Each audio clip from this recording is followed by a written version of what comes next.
another product that we have. Bro, paputian ang usapan. Yes. Sabay-sabay tayo ang tawag dito? White light. Now, sabi nila, Doc, ang naman niyang glutathione. Isang katerba na po ang glutathione sa market natin. But guys, ano daw po ba ang difference ng ating produkto? Ganito kasimple lang yan. When you talk about white light, guys, sabi ko ng mga dermatologists, dapat ang gagamitin natin, L-glutathione. What is the meaning of L? Reduced form, easily absorbed by the body. It has 2,500 milligrams. Sabi rin ng mga derma, pag gumagamit tayo ng gluta, dapat daw po may nakalagay na ascorbic acid. It contains 1,000 milligrams. Why? Pag ang glutathione mo pala walang ascorbic acid, it cannot be able to penetrate the membrane of the cells. At sa ating po, pinagsama na, at paano mo gagamitin? I-shake mo muna. Sublingual spray. Ganito, sublingual spray, ilalim ng dila. Tama ho. Let's try to analyze, guys. Pag masyadong mataas pong blood pressure ng mga parents natin, pag emergency po, mga 240 over 120 ang blood pressure, saan po nilalagay ang gamot? Why? It has so many blood vessels. Small blood vessels, which you call as capillaries. So what will happen? Spray the product 3 times a day. And do not swallow your saliva within 20 seconds to 1 minute. Maliwanag po tayo lang. Let it stay under your tongue. Ano mangyayari? Glutathione will be absorbed in the blood vessels. It will go inside the blood vessels. From there, it will travel and will go to different parts of the body, sa mga cells natin, especially your skin. And when you talk about the skin, people, ito yan eh, tunay mo ba yan? We have this so-called melanocytes. Okay, ito, melanocytes. Ulitin mo na tawag dito? Melanocytes. People, if you're going to analyze, ang function ng melanocytes is to produce melanin. Okay? Palitan natin kayo ng mga pictures para mas maganda usapan. Okay. Nasaan po yung mga melanin natin? If you're going to analyze, ayun no, nandun yung mga melanocytes. Nasa pinaka-base po nung first layer ng balat ng toroidal epidermis. A better picture, people, ayun yung mga melanocytes natin. Ito. Okay? What else? Ito pa. Yan yung magandang picture ng melanocytes. Okay? And guys, what will these melanocytes do? They will store and produce melanin. Maliwanag po tayo. Siyempre, ang kulay po nito, itim. Kaya kung anong kulay mo ngayon, that is because of your melanin. Anong gagawin po ng products natin? Well, ganito kasimple na po yan. Glutathione, okay, with vitamin C, will penetrate your cells, these melanocytes, and will inhibit them from producing melanin. Ibig sabihin po, yung balat na lalabas sa'yo, mas maputi na. Now, the basic question is, Doc, kailan ka puputi? Guys, 2 to 3 months.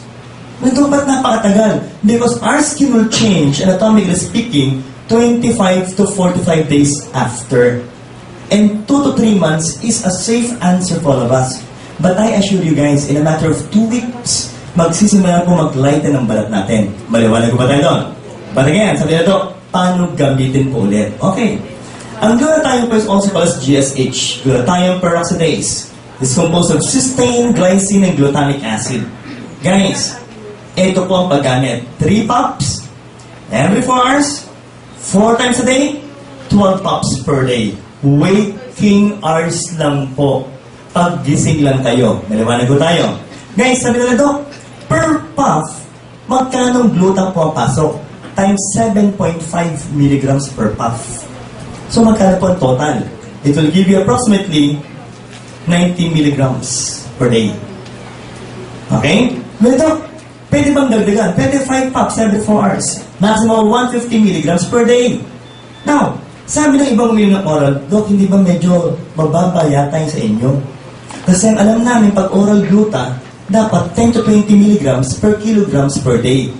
So, kung 50 kilos ka, Doc, dapat ang requirement natin, 500 milligrams per day. Tama ba tayo doon? Okay? Baka sa taluhin tayo. Well, kaklurin ko po. Yung sa ating sublingual, what does it mean? Pag pinuff natin yan, hindi mo na dumadaan sa stomach. So, yung effect po ng acid dun sa produkto, nawawala. Pangalawa, hindi mo na dumadaan ang atay. So, yung sabihin nun, it will not go through the so-called first pass effect wherein half of the product will be removed by the liver. Maliwanag po tayo. Saan po dumidiretso? Balat agad. Are we clear with that one? Guys, inuulit-ulit ko po. Mamili ka ng part ng katawan mo na pinakamaputi. And usually, kita. At yun po yung part ng gluta o part ng katawan mo na habulin po ng glutathione. Are we clear with that one? Okay. So try to analyze people. Maganda ba ang mga produkto natin? Yes! Okay. And when you talk about glutathione, people, ito po yan. Yung paputian po, uulit-ulitin ko, is just the side effect of glutathione. Ang talagang talab po ng glutathione is also what? Antioxidant. Okay? Now being used for the treatment of cancer patients. People, gusto mong combination ng antioxidant, anti-cancer, in global? C24/7. White Knight. Remember, ang C24/7 meron din cysteine hydrochloride. Maliwanag po tayo. Dok, pampapayat, pwede rin ba ang C24/7? Yes. Kasi ang C24/7 may resveratrol din po. Pag ininom mo yun, maglalabas kayo ng hormone na tawag adiponectin na susunugin din ang taba mo. So ang C24/7 pala, Dok, maganda rin combination ng Slimentrim? Yes. Maliwanag ba tayo? So try to analyze. Maganda ba ang White Knight? Yes. Are you going to use this people? Yes. Maganda rin ba ang Slimentrim? Yes. Gusto mo bang sumexy? Yes, syempre po. At huling-huli po, mas maganda mo ba ang C24/7? Yes. Inuulit-ulit ko. Gusto niyo ba magkasakit? No. Maganda ba ang free radicals? No. Pangit. Mas maganda ba ang antioxidants? Yes. Do you like people na ang katawan mo healthy? Yes. And guys, finally po, maganda ba ang C24/7? Yes. Nakagano ba tayo ng produkto na yung global? Yes. Guys, palakpak po sa